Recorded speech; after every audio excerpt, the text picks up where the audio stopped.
Welcome to Who Knew. We are fans of the current series of Doctor Who, and here we discuss our likes, dislikes, and insights into the modern regeneration of the show.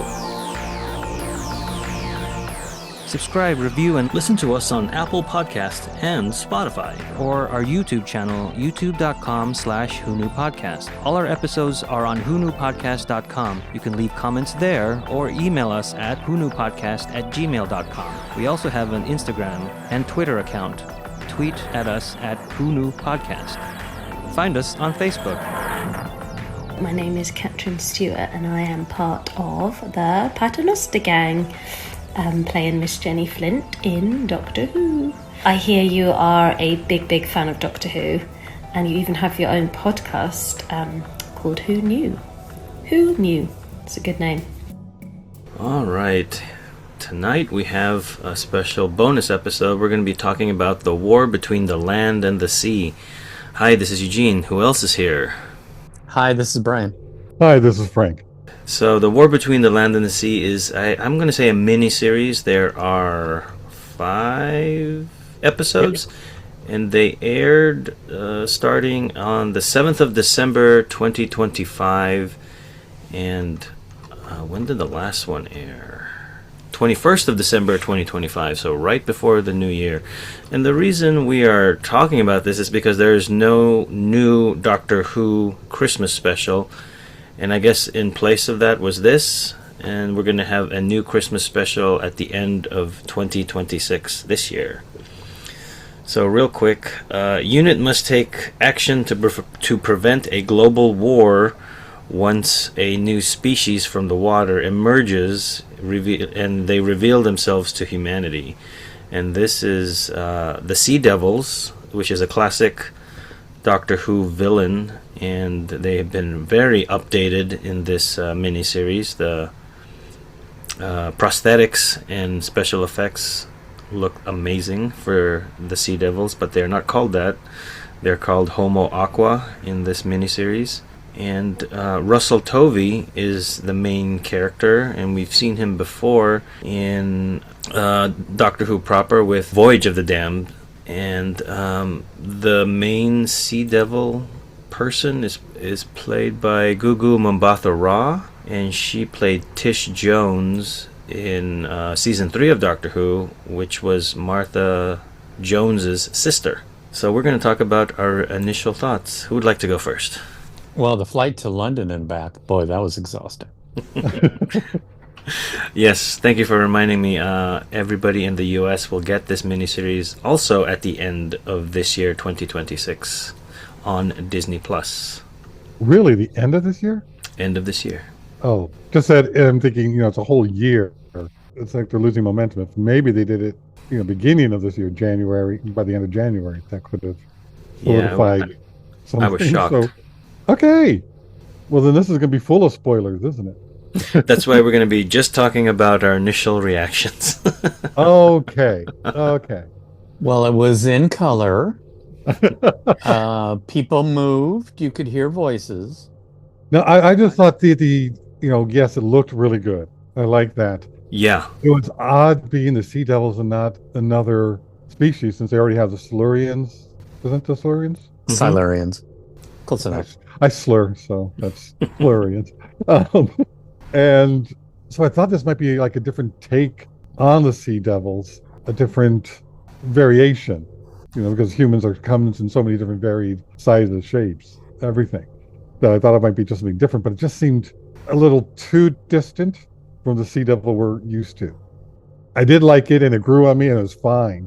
It's just, okay, this is a difference from the old one that we know.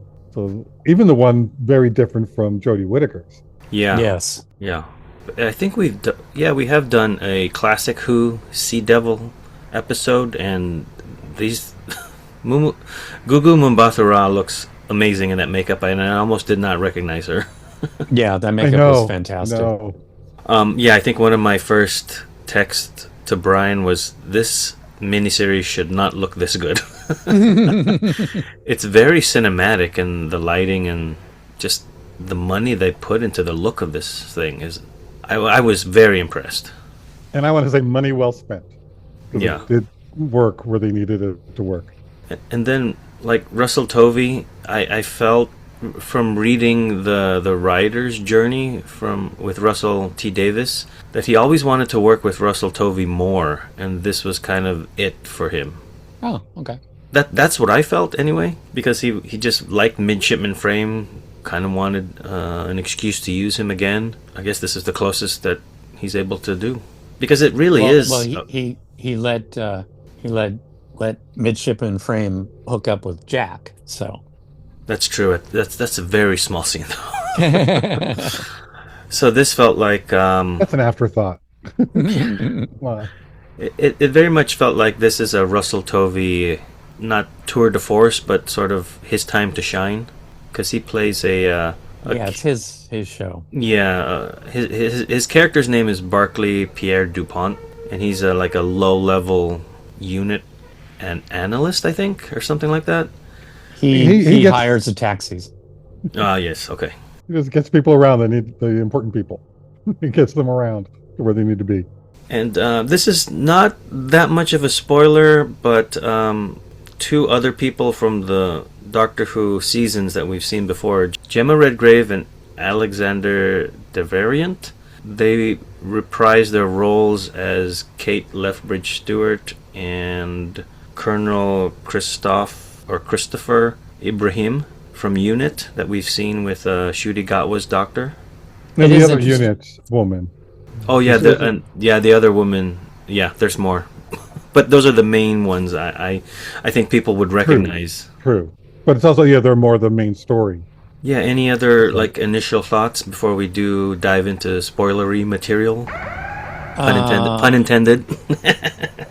I don't know if you would consider this spoilery, but one of my initial reactions was that I'm very surprised this was not presented as either a Doctor Who spinoff or a unit television show.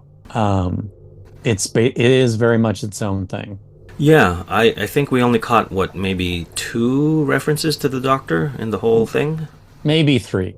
Yeah, but there's no branding on the logo or anything that says Whoniverse or from the worlds of Doctor Who or a unit adventure, anything like that. It's literally just the war between the land and the sea. It's a very long title. It is a standalone. I agree with that, and I liked it overall. But it also feels like it could be part of a unit series, because it reminds me of when Ruby was alone and Unit talked to her on that one episode of that in Ncuti Gatwa's series, where it's like he wasn't around and it was just her and Yeah, that one guy that was her boyfriend. I just can't remember the episode right now. God, that's horrible. But yes, and the one guy who seemed nice and then turned out to be a jerk. So it just seemed like that, and this story really centers around Unit. So it feels like they can do a Unit story, but it feels a lot more, episodic rather than a big story arc. Because here we have the 5 episode story arc, but these same people aren't going to be around all the time. Yeah. They had the one with Ruby, and then that's not going to really be around again. So it could work having a little more standalone, I guess, X-Files kind of like thing for Unit, because I think that they have a good core that they could work with. And I like that kind of a story, because it is done a more serious like Torchwood was, but Torchwood just got so dark. I know they wanted it darker, but then I do remember them saying, "Not that dark." Please specify the level of darkness you'd like. Yeah, but then they gave us. I didn't mean it to go that badly, but they gave us though Children of Earth, and there were, I think, not callbacks, but they definitely took the spirit of Children of Earth and used it as an influence in this show. So, Frank, you're thinking of Lucky Day, which is in season 2. Thank you. Yeah, I got very much the same sort of Torchwoody vibes. Like, if we go back in time, Doctor Who was like the middle of the barometer, and then you had the Sarah Jane Adventures, which skewed much younger, and then you had Torchwood, which was for adults. And The War Between the Land and the Sea very much felt like a more mature type of story, more drama heavy instead of action oriented. Mm-hmm. And its tone definitely was between Doctor Who and Torchwood. Yeah. So that's why Whovians Doctor Who fans would know that the middle path would be Doctor Who, and then the divergence on the left and the right of that sort of Right. trail would be those two other episodes. And so I do agree with Brian that the war between the land and the sea fits between. It's not quite Torchwood, but it's No. not Doctor Who. But it fits in with it all. So it's, Yeah. adjacent enough where it's like, okay, this is part of that same world when the Doctor's not around. Mm-hmm.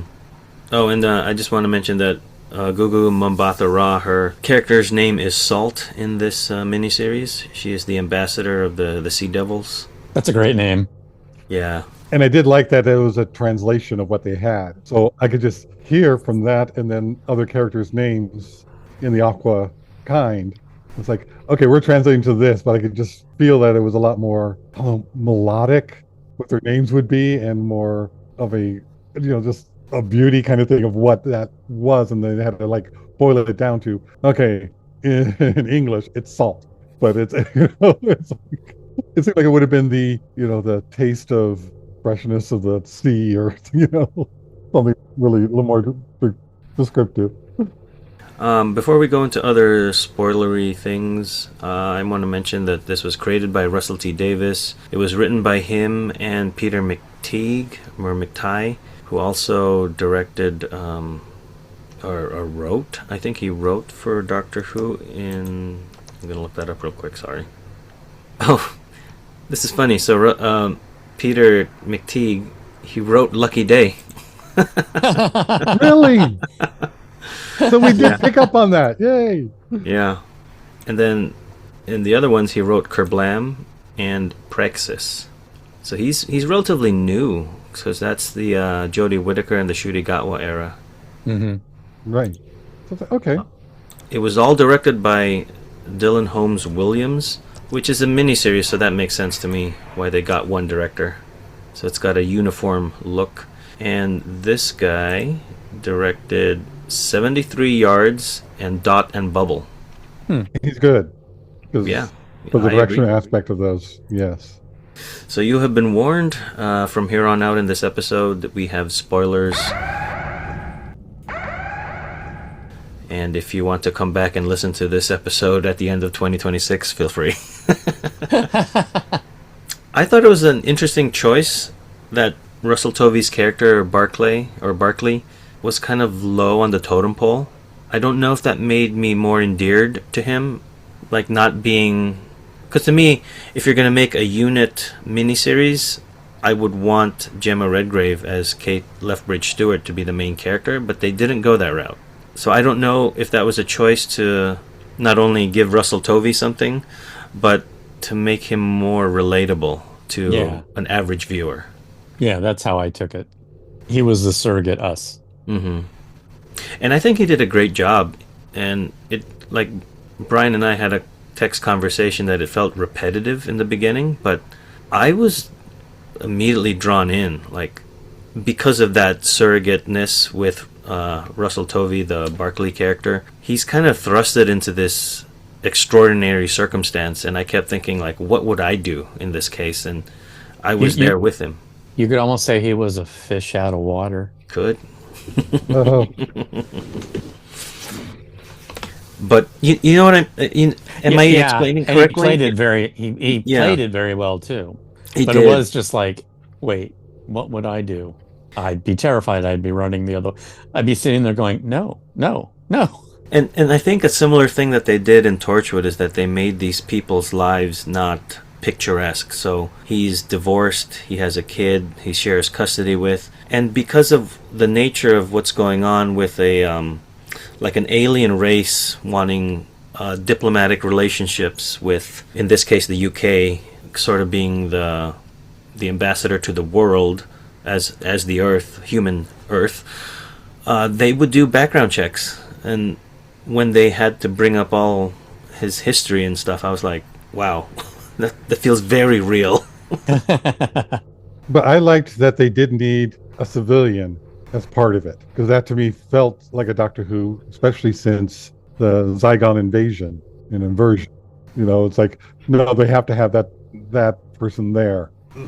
So I thought that was really good, because to me that brought back some of the Doctor Who going, no, we are unit, we are military, we are scientific, but we need the common human to be part of all of it. So I did like that. And of course, for the writing aspect, he is our surrogate because he is so, relatable or low on the totem pole, where it's like, I'm just covering for him. That's all. It was just, you need to put a name down. Okay, well, he'd cover for one. That's it. I really liked that. I thought that was funny because I've never had to be in that position, but I have been. My name's been put down as okay. Well, you need somebody here. And it's like, well, what's going to happen if I have to be there? Never had to do it, but it's just I could see that happening. That was relatable. My favorite moment like that was Kate is yelling at him, like, did you plan this? Who are you? And he just comes back with, I book your car. Yeah. And I did like the, I won't say Sea Devils, but I got to change that. Just so a habit from watching them for such a long time. The aqua kind, what else did they call them? Homo aqua. Homo aqua. Yeah, there was two other names for the other. It was aqua kind, Homo aqua, and then I thought there was something else. But the Homo aqua was the closest one to the Sea Devils, and then Salt was a Homo. They had another scientific term, and then the big slug-like fish had a Homo giganta something. I know. I wish we could go watch it again. We were only able to watch it the once. Well, those Concorde tickets to London are very expensive. Mm-hmm. Yeah, so I do want to see it again. So that's a good thing. And well, you will in 2026 December. It's this year, so yeah. But I did like why Salt picked him is because I felt the same way of when they were just hanging the body there. It was just like, that's just so disrespectful of what are you guys doing? Yes, it was an impulse to kill that. And it's like, it's horrible, but you still have to treat it then with respect afterwards if you're especially going to, trying to have some kind of diplomacy with this race. And when I first saw it, it's just, what are you doing? Take them down. Take them down. And so I felt the same way. And so just that you showed some respect, I thought was great. It's like somebody I can actually talk to. Yeah, I don't know if this is a Star Trek reference or something, but somebody said characters they mentioned like the way people treat their dead is a kind of like a magnifying glass into that society or culture. So I don't remember that. I don't remember. Yeah, I don't remember what that's from, but that's what I thought. I think it might be Babylon 5. Okay. And so some other spoilers with the cast is that we get Shirley Bingham, who's I don't remember if she's the one in the wheelchair, but it was kind of like a backdoor pilot to this miniseries in Ncuti Gatwa's era because Kate has the Colonel Ibrahim and a couple of other people that are kind of spotlighted whenever they're in unit, and so those people also show up in this miniseries. Although the robot doesn't. Yeah, he doesn't. Which is good. But it felt like, okay, you see these people, these established characters in Doctor Who proper, and then when you see them in The War Between the Land and the Sea, they are slightly different. They're not the same. Right. And I don't know why you would do that to a larger cast instead of just one character. Because we have mentioned that Unit and Kate kind of are whatever the story needs or serves. Mm-hmm. So in this case, Kate isn't Kate to me, or maybe I should say she's not what I would want her to be. I can see that. But she is doing a good job with what she's given. Yeah. But that's why I think it would be good for a unit, series. So it's not just her; she's the head of it, so she'd be in it often. But you'd need the other people, to go run around and do other things, and then you can expand on the different characterizations. I agree with that. They limited a lot of what Kate was going to be, and so they're trying to expand it. And some people really liked the relationship she had with Ibrahim. That's yes, Ibrahim. I can't say that correctly. It felt they always shipped it and all this, and then when they start showing it, there was a lot of pushback from what I've heard, where they didn't like it too much. It's like, no, yeah. expanding on who she is, because we never had a lot of her, and I think a lot of her would be too much. And I'm in that camp where I didn't like it because I like to fill in the blanks myself. Yes. And so the brigadier, like her father, we got snippets of what his personal life was. He was married, he had a daughter, he liked to garden, or his wife liked to garden, they owned a house, things like that. But it was never like they had a rocky marriage at one point and they were going to therapy and then they were thinking of getting separated. It was none of that. When you add that Torchwood aspect to Kate, that's the part that I don't like. Because with Torchwood, everything's messy. Personally, I mean, not like messy as like the adventures, but everybody's got some baggage that they have, and I don't know. It's Brian, how did you put it in our text? We were saying like it's okay to sort of imply this sort of thing, but not show us. Yeah, and it would have been better just to show their emotional bond and allow, like you were saying, we'll fill in the blanks, but it was too. I mean, it's awkward even saying it's too seductive for me. That one scene, it was like, oh, this is weird, and it would have been with anybody, Kate and anybody. It would just been like, oh, okay. And it just, for me, it just didn't work. I much would have preferred something where it was like, okay, he's emotionally supporting her. He's, I can't even think of it. No, but we all have that feeling. It was just, it's hard to put into words. Well, I'm on the other side. I liked it. I liked learning more about Kate and expanding. It's like we saw that starting in the previous, shows, episodes, specials. And so it was like, fine. I liked it. It's like, okay, let's go a little bit more, show what she's doing. And there's no reference to the doctor. This is this. So she's the higher up. And that's why I don't think to have the series around her would be good. But to show more of this in it is fine. And I had no problem with their relationship. I had no problem seeing it. They're both adults enough. I didn't feel like, oh, it's your parents kissing. And it was like, that's what some of the people had said. I definitely got the ick factor. Yeah. Sorry, I'm totally going back to what Shirley Bingham is the person in the wheelchair, played by Ruth Madeley. And so I was glad to see her again, but they really did not have a lot for her to do. It almost felt like the Donna's daughter Rose. It's like, you're here, but they're not giving you a lot. I mean, she had some stuff, which was good, but it's like, no, wanted her more as a main character in all this. They did give her that good moment where she was like, no, I'm in charge. Yes. Yeah. I mean, it's like, okay, that's awesome. And she just did it. It's like, oh, it's like I wanted a little more of that.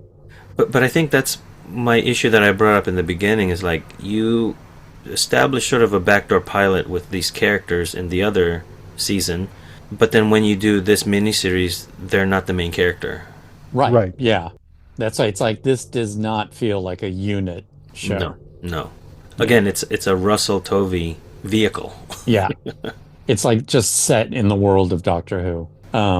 One thing I wanted to say before I forget, when we were talking about how Kate is different in Doctor Who than she was here, that's the same as Jack.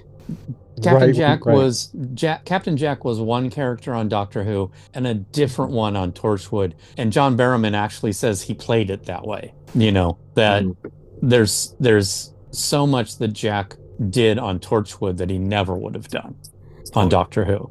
So it is just kind of like a different thing. Same thing happens with Kate. And then also for both of them, even though they're the heads of their own units, whenever we saw them before on Doctor Who, they were never in charge. The Doctor always was. They may have had the title, but it was the Doctor. So these were the first for Torchwood, and now for Kate, this was the first time it was like, oh, she is in charge. This is her thing. I wish they had given her more of that. I mean, Gemma Redgrave does a good job with what she's given, like I mentioned, and it's funny that it ends with her and not Barclay, Russell Tovey's character. Yeah, it does kind of end with him too. That's memorable. Yeah, but the last scene is her. Yeah, that's true. Right. So again, it's a weird juggling with who's like characters, but then this guy's a new person that is our surrogate, so that I get. But then to end with Kate feels very weird to me. But I'm just overanalyzing it. Well, I do like the interaction between him and his ex-wife. It just seemed a lot more realistic than even some of the Torchwood, goes. It's like, okay, that's going a little bit far. But this is like, okay, wait a minute, what's going on? And him and his daughter and the wife and there's a dynamic, and I think they did it really well where there's more to it, and you're only seeing part of it. But this trio have known each other and gone through things because there's like some shortcuts that they talk about. So it was like I thought that was really done well. Yeah, I agree. I just wanted to bring up the pacing of the 5 episodes. I know Brian said the beginning was a bit slow, but overall, I thought the pacing of all 5 episodes to be one story was done really well. It didn't seem like it was very slow and then rushing at the end. I think it really did overall a good job at the pacing. My issue with it was by the end of the second episode, it was like, get out of the courtroom or whatever you want to call it. The diplomatic room. Get out of that room. You've spent 2 episodes basically in that room. And then following that, you had them, 75% of the episode, they're in a metal sphere. Yeah, the diving bell. It's like their dialogue was good, especially in the courtroom, the diplomatic room. The dialogue was good. It was very interesting. I totally watched it thinking this is great stuff, but it was very static. I will say that I was excited to keep watching the next episode.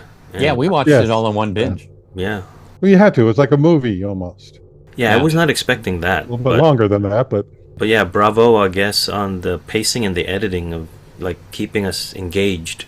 Yes. Well, there is one thing story-wise that I have a hard time getting into, is that they built that tunnel up to the room. It's like, this race doesn't trust us. Why would they go into a tunnel that they could be closed off and trap them inside? That just did not. It's like that one was just a hard thing to buy. It's like, okay, this is what we're doing. Yes, we're doing it, but it just seemed I don't see that actually agreeing to being isolated like that, where they can open up the gate from both sides. It's like they're going to be trapped in there. That just stood out, and it's like that's not how it's going to be done. I don't know. Yeah, and knowing that the Sea Devils are part of a bigger sort of like cousin race with the Silurians, I'm surprised. I mean, I know why we didn't do anything with them, because that would tie too much to Doctor Who directly, but it should have been brought up so that... That's the curse of continuity. Yeah, but that's what I love. Is like, how can you fit it in there without making it too convoluted? But then the thing is, if you did that, which that would have been great, then it would be like, well, how did the Zygons feel about having trash dumped on them on the land? Oh, the Silurians? No, the Zygons, because they're now. Oh, right. Because of the refugee sort of situation.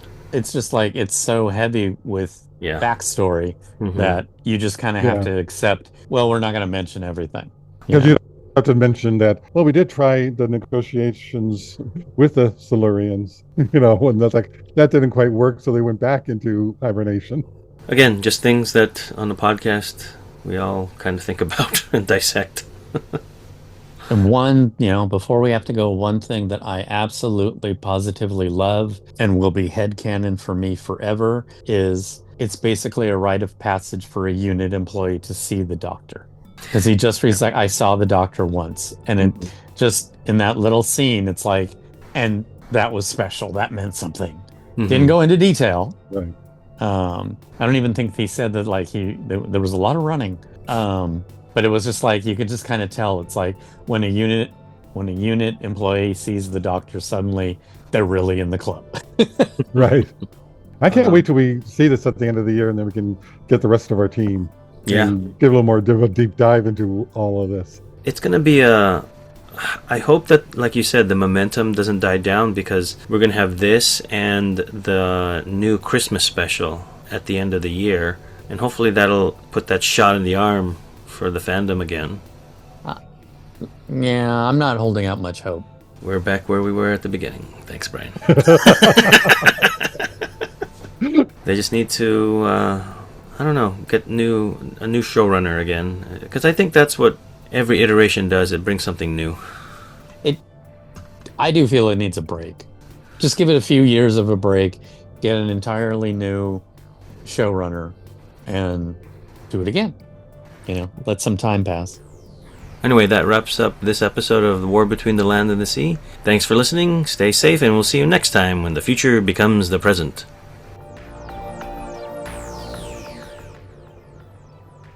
Our wonderful theme music is by Michael Grady. Find him on Facebook at The Universe Explodes. Additional music is by Damiel Paggio. Additional music by Paul Ohlers.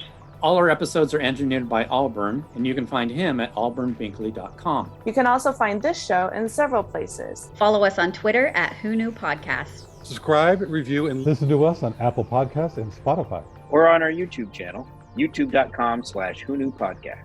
All our episodes are on whoknewpodcast.com. Visit our Facebook page. Please leave comments, reviews, and click like to support Who Knew Podcast. To listen to our show on your Amazon Echo device, subscribe to us on Amazon Music. And then ask your Amazon device to play your podcast subscriptions.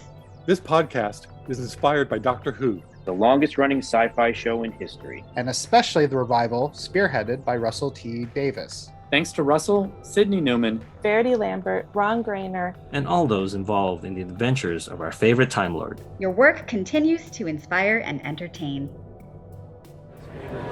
Hello, this is Sylvester McCoy. You've just listened to an episode of Who Knew? Clever name.